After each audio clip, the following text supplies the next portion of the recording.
The online piano and the online violin tutor. Today is the next lesson in the 10 course violin lessons that I've been giving you guys. Today I'm actually going to be talking about some of the notes that you get on the violin and where are they. What I've done is drawn up a very bad looking version of a violin for you. I've put this onto PDF. Now I think I've done a few of these. I've done some with I've done like a basic position, and I've done some, these ones have the advanced positions, and then I think I've done 3 for you actually. One with the basic notes, as in the notes that you'll use nearly all of the time, nearly every day. These are the advanced ones, so there are a few little extra notes that you will see every now and then, but you really do need to know where they are, and a clear one with just the circles in and no notes in at all, so that you can print it out. Maybe you can practice putting in some of the notes. So I mean, I would say that you could go away and remember this. It would help you, but you do need to be doing it in conjunction with playing the violin. It doesn't just work with necessarily memorising these, because memorising it on paper and memorising it as you're going along and playing it on the violin are sort of 2 completely different things. So if you can learn it in conjunction with reading the music and trying to learn where they are on the violin as well as this, then I really do think it would help. So if you imagine a sort of this being the violin.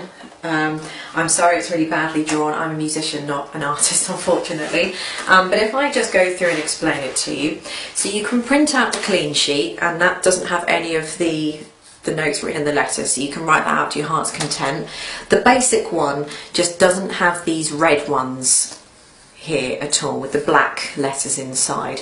So this is one I've put in from the advanced sheet. I just crossed out basic, but advanced. It just saved me drawing this all out again.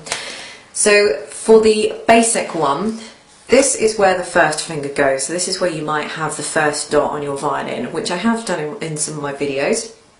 2 places where your second finger goes are either right next door to the first finger, or right next door to where the third finger goes. I would explain all this again actually on the violin as well, but I'm just going through the chart that I've written on the paper. I have actually had a quick look on the internet, and I have seen quite a few of these as well, and they do seem very complicated. Some I've seen, I mean, I don't even understand, so if I don't understand it, I don't know how you guys are understanding it. So I tried to make it as clear as I possibly can for you. So this is where the third finger goes, the second finger goes right up behind it. The second finger never goes anywhere near the middle. It's not a note that exists. It either touches the third finger or it touches the first finger. They're the only 2 places. So then you've got the third finger dot, and then you've got a place where the fourth finger goes. Now you can have some notes in between the third and fourth, which I've put in on your advanced sheet, and some notes that go behind the first finger.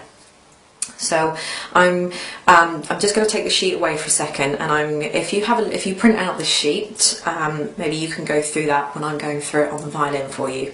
Okay, so you will see the 2 dots that I've got on my violin. This is the first finger dot, and this is the third finger dot I've got there.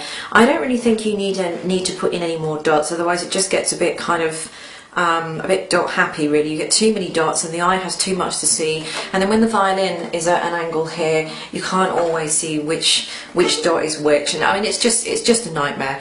And I think you only need the first and the third anyway, because remember, the second finger only ever goes next to the first finger, or it only ever goes right next door to the third finger. It never goes anywhere else, so you don't really need a second finger dot. If your first finger's not there, then it would just go right next door to the dot, not covering it, just next door to it. And if the third finger's not there, it would go up to the dot, not touching the dot. So if you followed my other videos, I have gone through some of this before, but I'm now just going to explain this in a little bit more detail. So as you will see, the first finger notes are A, E, B and F sharp, and that will show you that on this chart here.